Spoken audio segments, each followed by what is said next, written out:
Totoo? Lahat pa ng kinatakutan mo ay legit na kailangan katakutan? Hindi. Unang-una, ano yung common fear natin? Number one, fear of failure in the business. Sino dito yung honest to goodness na bago pa siya magsimula, natakot, baka mag-fail ako. Baka mag-fail ako. Naramdaman mo yan? Alam mo, nakakatuwa. Ito yung pinaka-nakakatuwa dyan. Hindi ka ba nagsisimula, talo ka na. Ulitin ko, hindi ka ba nagsisimula, talo ka na. Bakit? Sino nag-isip na baka pumalpak? Sarili mo.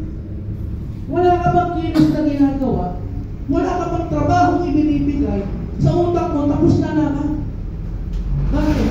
Nag-design na yung utak mo, what if mag-fail ako? Yung what if, tanggalin mo yun. Silent lang yung what if. Ang nagre-register sa utak mo, mag-fail ka. Bakit? Kasi yun yung dinidikta sa isip mo. Diba? What if, balik na rin mo. What if maging successful ako? Anong mas nakaka-excite? Yung tanong na what if maging successful ka o what if pumalpak ka? Anong mas nakaka-excite? Diba? Iba yung vibration, iba yung saya, iba yung detail na meron kaysa dun sa what if mag-fail ka. At ang pinakamaganda dyan, wala ka pang ginagawa, hindi ka pa kumikilos, yung nararamdaman mo, talo ka na kagad. That's the power of fear. At sino nag-i-instill ng fear? Sa'yo. Sino? Sino nagtatanim ng takot sa utak mo? Sarili mo lang. Sino makakapag-alis niyan? Sarili mo lang din. And it can only happen if you understand how to process yung nararamdaman mo. Minsan kapag hindi mo alam i-process, hindi mo maintindihan, ano mangyayari? Natakot ka, kikilos ka, hindi. Hindi. Kaya subukan mo. Diba may mga prank na ginagawa dito? Sa YouTube, sa Facebook. Alam mo yung prank na tututuwa ka lang ng daliri? Huwag to. Ano mangyayari? Because we have that fear. Tama mo ba? Ako, when we talk about fear, maraming bagay yun eh.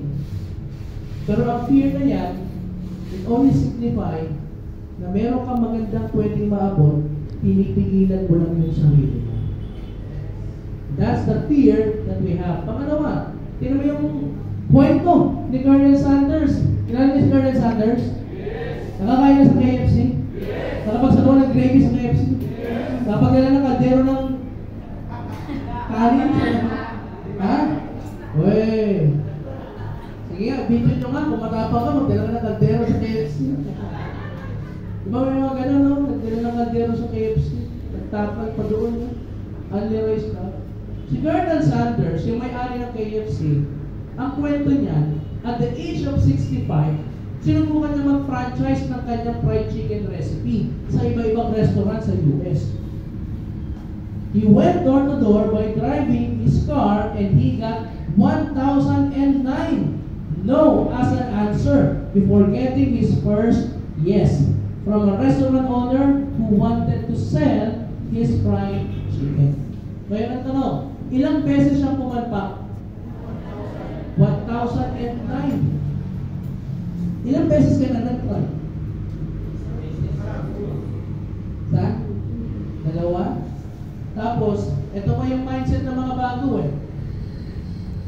Susubok, kung saan akala nila sigurado sila. Apply. Presenta ko to, best friend ko to. Ganito kami niyan, apply. Sagdan dikit kami niyan, lumaki kami, elementary high school, magkasama kami. Talagang best friend ko talaga to. Positive to, 7 house. Inuntahan mo ngayon. Pinakilala mo yung apply mo. Apply. Napaka-bibukit mo ngayon. Parang siya mo. Totoy dito. A na A ko. After mag-present, yung apply, yung kaibigan mo ay mapahiya ka. Hindi lang ng ngiti. Sige mo. Nag-2 nung uwian na, may message ka. Anong gago, nag-buhok. Visit ka, sinubong mo ko dun sa ano. Scam yan! Nakasali yan! Ang beses ka lang na gano'n, ito, 1,009 na beses, kung sasabihin mo, hindi ata para sa akin po. Parang namali ako ng desisyon. Ito mo, ako 65 years old, doon na taon ka pala. Ha? 20, 21, 30s, 40s, kahit nga 50s ka na eh. Ito ka, 65 mo. Diba? Ano nangyari sa kanya?